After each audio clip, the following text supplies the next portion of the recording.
12-ാം തീയതി എന്ന് പറയുമ്പോ ഇനി 8 ദിവസം കഷ്ടിച്ച്. എന്നുവെച്ചാ നാട്ടിലൊന്ന് പോയി ബന്ധുക്കളെയും പരിചയക്കാരെയും വിസ്തരിച്ചൊന്ന് ക്ഷണിക്കാൻ പോലും സമയമില്ലെന്ന് സാരം. നമ്മുടെ കാര്യം ഇങ്ങനെയാണെങ്കിൽ മാളുവിന്റെ വീട്ടുകാർക്ക് പിന്നെ ഒന്നിനും സമയം തികയില്ലല്ലോ. ഇന്ദിരാമയോട് ഒരാഴ്ച കൂടി കഴിഞ്ഞുള്ള സമയം വല്ലതും നോക്കാൻ പറയണോ? അവർക്ക് അത്രയും സാവകാശം മതിയെങ്കിൽ നമ്മൾ പിന്നെ ഡേറ്റ് മാറ്റി വയ്ക്കാൻ പറയേണ്ട കാര്യമുണ്ടോ മമ്മി? ക്ഷണിക്കാൻ അതിനുവേണ്ടി ആൾക്കാരും നമുക്കും ഇല്ലല്ലോ. ഇനി വിവാഹത്തിന് മറ്റുള്ളവരുടെ ആരുടെയും നിർദ്ദേശങ്ങളും അഭിപ്രായങ്ങളും മാനിക്കാത്തോണ്ട് ക്ഷണിക്കാൻ ചെല്ലുമ്പോൾ തന്നെ റിലേറ്റീവ്സിൻ്റെയൊക്കെ റെസ്പോൺസ് എങ്ങനെയായിരിക്കുമെന്ന് നമുക്ക് ഊഹിക്കാവുന്നല്ലേ ഉള്ളൂ.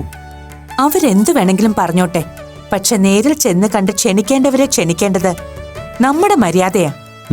വരുന്നതോ വരാതിരിക്കുന്നതോ ഒക്കെ അവരുടെ ഇഷ്ടം. ശരി, ഒക്കെ മമ്മിയുടെ ഇഷ്ടത്തിന് വിട്ടു തന്നിരിക്കുന്നു. ആരെയൊക്കെ ക്ഷണിക്കണമെന്ന് മമ്മി തന്നെ ഒരു ലിസ്റ്റ് ഉണ്ടാക്കിക്കോ. നാളെ കഴിഞ്ഞ് ഞാൻ ഒരു ദിവസത്തെ ലീവ് എടുക്കാം. നമുക്ക് രണ്ടുപേർക്കും കൂടി നാട്ടിൽ പോയി വിളിക്കേണ്ടവരെ ഒക്കെ വിളിക്കാം. എന്താ? പിന്നെ ലീവ് ഒരു ദിവസത്തേക്കേ ഉള്ളൂ.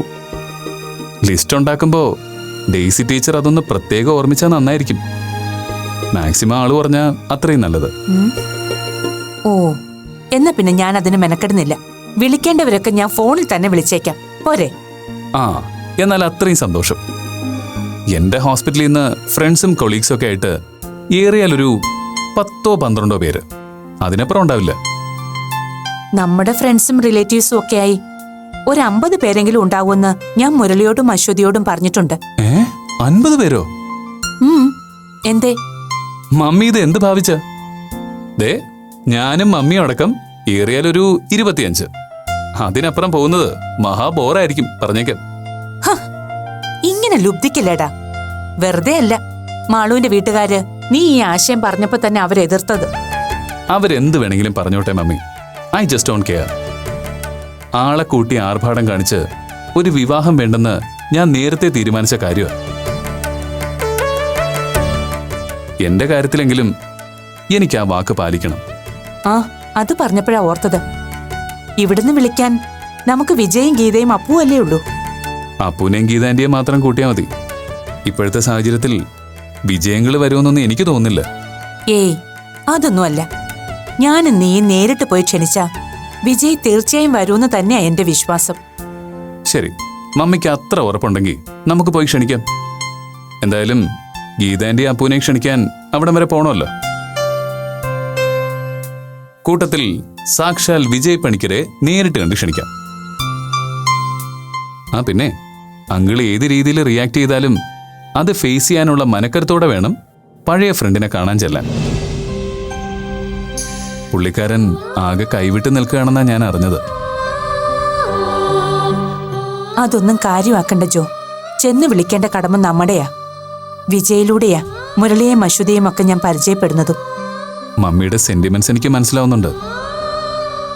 അങ്കിളിന്റെ ഇപ്പോഴത്തെ അവസ്ഥ വെച്ച് ഞാൻ പറഞ്ഞേ ഉള്ളൂ.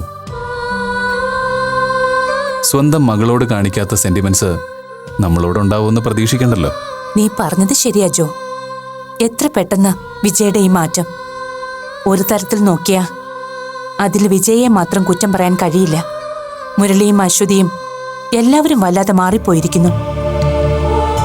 പഴയ ഒരു അവസ്ഥ വെച്ചായിരുന്നെങ്കിൽ എല്ലാവരും കൂടി ചേർന്ന് എത്ര ആഘോഷമായിട്ട് നടത്തേണ്ട കല്യാണമായിരുന്നു ഇത്.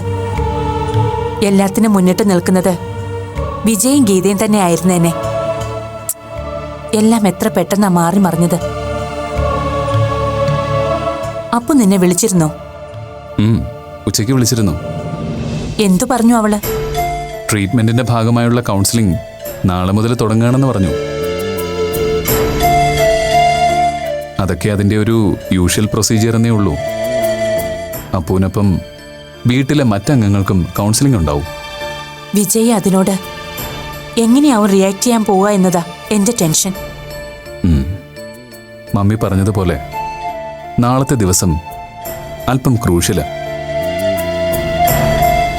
എന്താ അവിടെ സംഭവിക്കാൻ പോകുന്നതെന്ന് പ്രിഡിക്റ്റ് ചെയ്യാൻ പറ്റില്ല.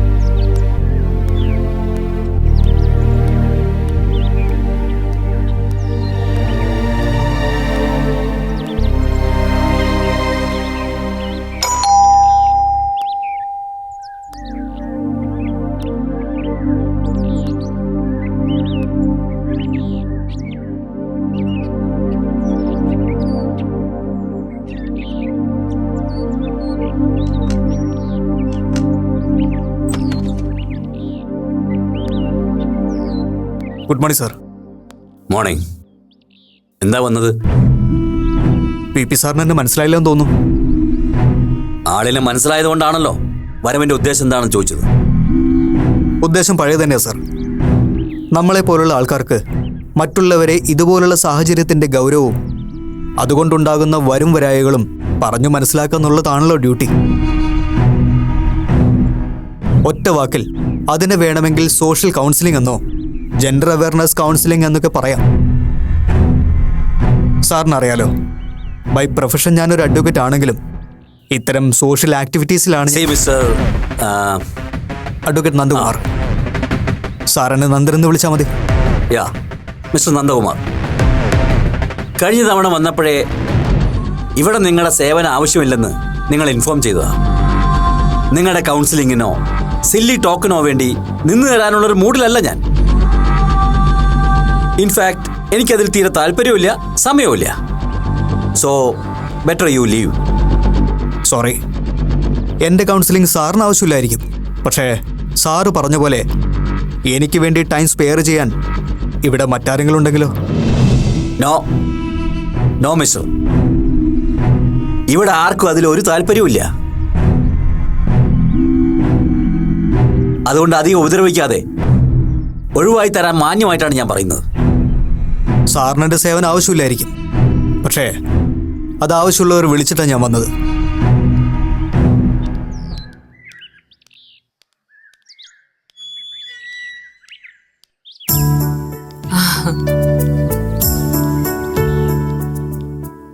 Hello sir. സാർ എപ്പോ എത്തി? ഇപ്പൊ വന്നേ ഉള്ളൂ. VP സാറുമായി ചെറിയൊരു കുശല പ്രശ്നം. അല്ല, ഞാൻ വരുന്ന കാര്യം സാറിനെ അപ്പോ ഇൻഫോം ചെയ്തില്ലേ?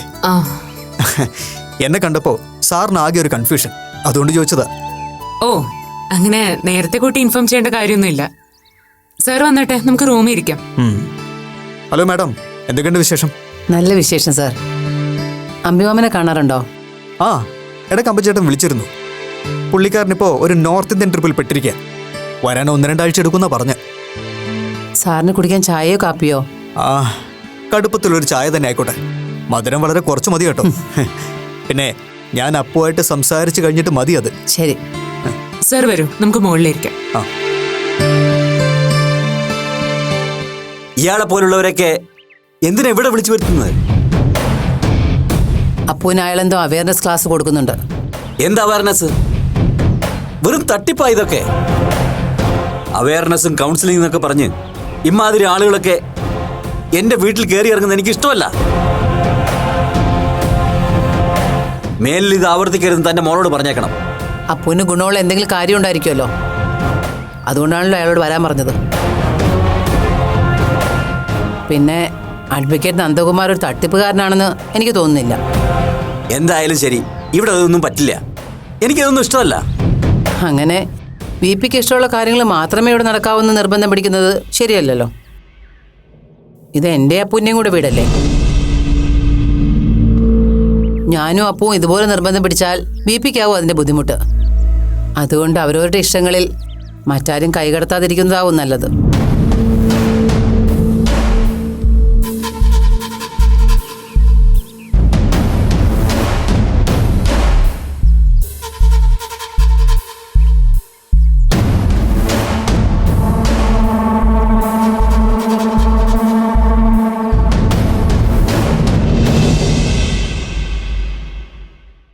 ഏതായാലും ഇവിടേക്ക് തിരിച്ചു വരാനുള്ള അപ്പൂൻ്റെ തീരുമാനം എന്തുകൊണ്ട് നല്ലതാ.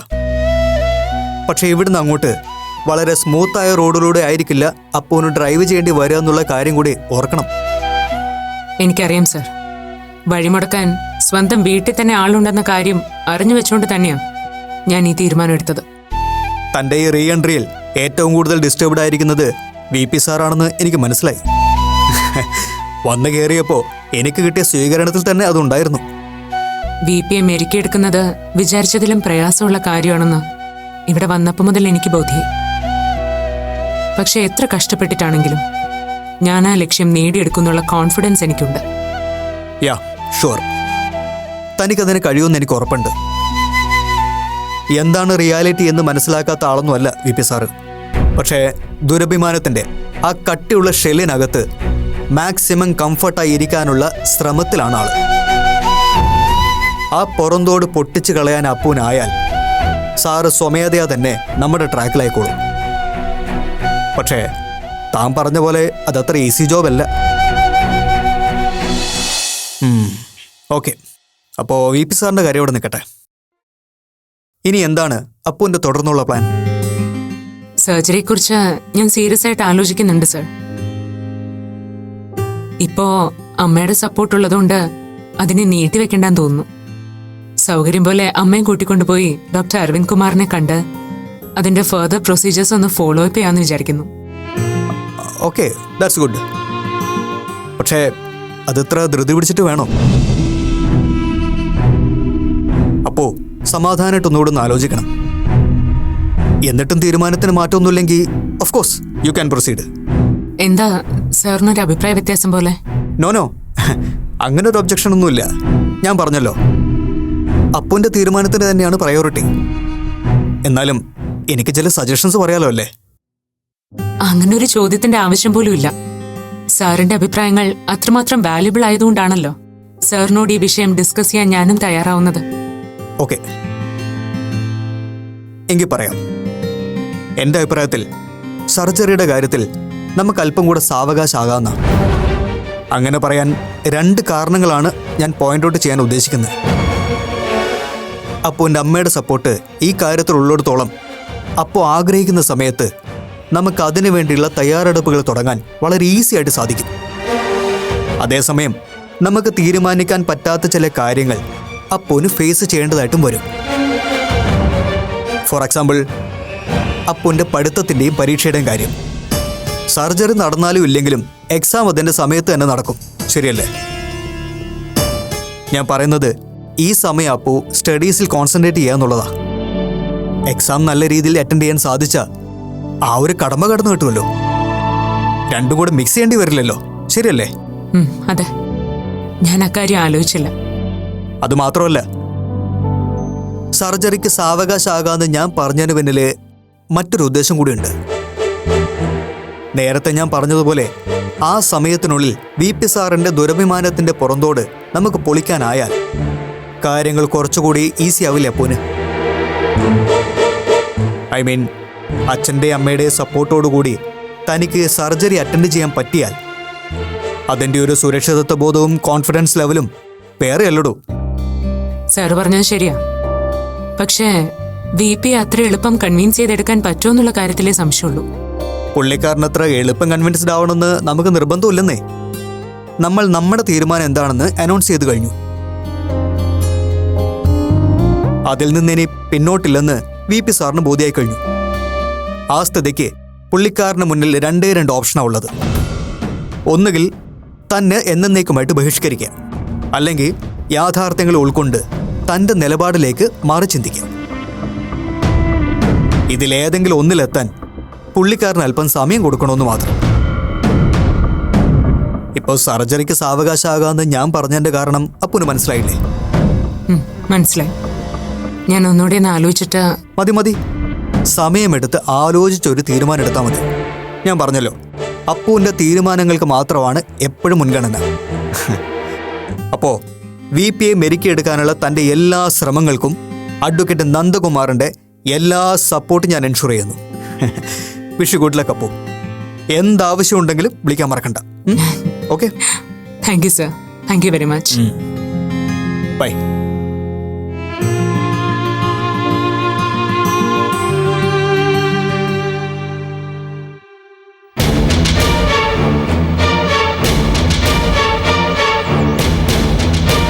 നോ മാളു, ഈ കാര്യം പറയാനാണ് തൻ്റെ ഈ തിടുക്കപ്പെട്ടുള്ള വരവെങ്കിൽ I am so sorry.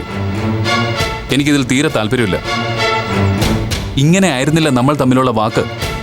Doctor, ഇതിലെന്താണ് തെറ്റെന്ന് എനിക്കിനി മനസ്സിലാവുന്നില്ല. എൻ്റെ പേരൻസിൻ്റെ പേരിലുള്ള പ്രോപ്പർട്ടി എൻ്റെ പേരിലേക്ക് ട്രാൻസ്ഫർ ചെയ്യുന്നു. അത് ഡോക്ടറിൻ്റെയും കൂടി പേരിലാകുമ്പോഴല്ലേ പ്രശ്നമുള്ളൂ. ഇതിപ്പോൾ അങ്ങനെയല്ലല്ലോ അച്ഛൻ രജിസ്റ്റർ ചെയ്തത്. പിന്നെ അത് എങ്ങനെ ഡോക്ടറിന് സ്ത്രീധനം തരുന്നതായിട്ട് കണക്കാക്കാൻ പറ്റും? സമ്മതിക്കുന്നു, ലിറ്ററലി താനിപ്പോൾ പറഞ്ഞത് ശരിയായിരിക്കും. പക്ഷെ നമ്മുടെ വിവാഹം ഉറപ്പിച്ച ഈ സമയത്ത് തന്നെ വീടും പ്രോപ്പർട്ടിയും മറ്റ് പോളിസി ഇൻവെസ്റ്റ്മെന്റും ഒക്കെ തന്റെ പേരിലേക്ക് ഷിഫ്റ്റ് ചെയ്യുന്നു എന്ന് പറഞ്ഞാൽ അതിനൊരർത്ഥമേ ഉള്ളൂ Malavika. It's a pure part of our wedding deal. ഇനി താൻ എന്തൊക്കെ പറഞ്ഞത് ന്യായീകരിച്ചാലും അത് ഈ കല്യാണ കച്ചവടത്തിന്റെ ഒരു ഭാഗം തന്നെയാണ്.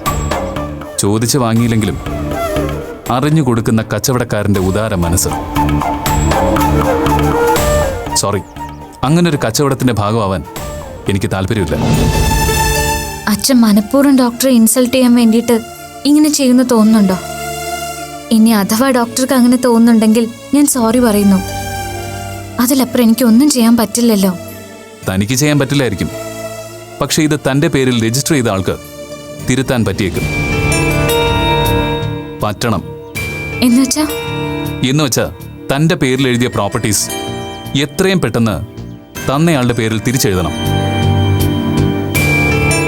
അതുപോലെ തന്റെ പേരിലേക്ക് മാറ്റിയ എല്ലാ ഇൻവെസ്റ്റ്മെന്റ്സും. നോ, അതൊന്നും ഒരിക്കലും നടക്കുന്ന കാര്യമല്ല. എങ്കിൽ നമ്മുടെ വിവാഹത്തെക്കുറിച്ചും അങ്ങനെ ചിന്തിക്കേണ്ടി വരും എനിക്ക്. എന്താ പറഞ്ഞത്? ഒരു നിസ്സാര കാര്യത്തിന്റെ പേരിൽ വിവാഹത്തിൽ നിന്ന് പിന്മാറുമെന്നോ? ഡോക്ടർ ഭീഷണിപ്പെടുത്തുവാണോ? ഇതൊരു നിസ്സാര കാര്യമായിട്ട് തനിക്കും തന്റെ വീട്ടുകാർക്കും തോന്നുമായിരിക്കും, പക്ഷെ എന്നെ സംബന്ധിച്ച് ഇത് വിട്ടുകളയാൻ പറ്റുന്ന ഒരു നിസ്സാര കാര്യമല്ല. പിന്നെ താൻ ചോദിച്ചില്ലേ ഇത് ഭീഷണിയാണോന്ന്? നോക്കുമാളൂ, ഇതുവരെയുള്ള എൻ്റെ ജീവിതത്തിൽ എനിക്ക് ഒരാളെ പോലും ഭീഷണിപ്പെടുത്തേണ്ടി വന്നിട്ടില്ല. ഒരാളുടെ ഭീഷണിയും എനിക്ക് നേരിടേണ്ടി വന്നിട്ടുമില്ല. പിന്നെ ഈ വിവാഹം നടന്നില്ലെങ്കിൽ അതൊരിക്കലും തൻ്റെ മാത്രം നഷ്ടമാവില്ല. തന്നെ പോലെയോ തന്നെക്കാൾ കൂടുതലോ നഷ്ടപ്പെടുന്നവൻ ഞാനായിരിക്കുമെന്നറിയാം. എല്ലാം അറിഞ്ഞു വച്ചിട്ടും ഞാൻ ഇങ്ങനൊരു വാക്ക് തന്നോട് പറയണമെങ്കിൽ തൻ്റെ വീട്ടുകാരുടെ പ്രവൃത്തി എന്നെ അത്രമാത്രം വേദനിപ്പിക്കുകയും അപമാനിക്കുകയും ചെയ്തു എന്ന് കരുതിയാൽ മതി. ഇപ്പോഴും ഞാൻ തന്നെ കുറ്റപ്പെടുത്തുന്നില്ല മാളു. ഇത് തൻ്റെ വീട്ടുകാരൊന്ന് ഓവർ സ്മാർട്ട് ആവാൻ നോക്കിയതിന്റെ ഫലമാണെന്നേ ഞാൻ പറയൂ. ഡോക്ടറുടെ മുന്നിൽ ഓവർ സ്മാർട്ടായിട്ട് എന്റെ വീട്ടുകാർക്ക് ഒന്നും നേടാനില്ല. ആ കോൺഫിഡൻസ് അവർക്കുണ്ടായിരുന്നെങ്കിൽ ഇങ്ങനൊരു അതിബുദ്ധി കാണിക്കുമായിരുന്നില്ല. അറ്റ്ലീസ്റ്റ് ആ പ്രോപ്പർട്ടി തന്റെ പേരിലേക്ക് എഴുതുന്നതിന് മുമ്പ് ഒരു സജഷൻ ആയിട്ടെങ്കിലും എന്നോട് അങ്കിളിന് ഇതേക്കുറിച്ചൊന്ന് സൂചിപ്പിക്കാമായിരുന്നില്ലേ? ഇത്രയ്ക്ക് ഈഗോ ഉള്ള ഒരാളാണ് മകളെ വിവാഹം കഴിക്കുന്നതെന്ന് ആ പാവ അറിഞ്ഞിരുന്നില്ല. അതാവും അഭിപ്രായം ചോദിക്കാതിരുന്നത്. അത് ശരി, ആയിക്കോട്ടെ. ഇത് തനിക്ക് എന്റെ ഈഗോയോ കോംപ്ലക്സോ എന്തായിട്ട് വേണമെങ്കിലും വ്യാഖ്യാനിക്കാം. പക്ഷെ എന്റെ തീരുമാനങ്ങളും നിലപാടുകളും ഞാൻ ഇതിനു മുമ്പ് തന്നോടും തന്റെ വീട്ടുകാരോടും വ്യക്തമായി പറഞ്ഞതാ പലവട്ടം. അന്നെല്ലാം തല ഉലുക്കി സമ്മതിച്ചിട്ട് ഇന്ന് തനിക്ക് വേണമെങ്കിൽ എന്നെ ഈഗോയിസ്റ്റ് ആയിട്ട് ചിത്രീകരിക്കാം, പരാതിയില്ല.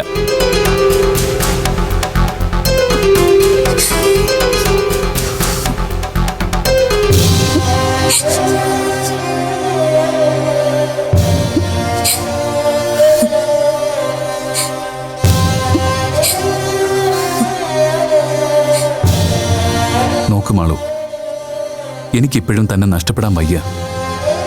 തൻ്റെ സ്ഥാനത്ത് മറ്റൊരാളെ ചിന്തിക്കാനും വയ്യ. എങ്കിലും ഞാൻ ഇതിനു വേണ്ടി ഇങ്ങനെ... വേണ്ട ഡോക്ടർ, ബുദ്ധിമുട്ടി എന്നെ കൺവിൻസ് ചെയ്യാൻ ശ്രമിക്കണമെന്നില്ല. നഷ്ടപ്പെടാൻ മനസ്സില്ലാത്ത ആളാണല്ലോ വിവാഹം നടക്കില്ലെന്ന് കുറച്ചു മുമ്പ് ഒരു ദയയില്ലാതെ പറഞ്ഞത്.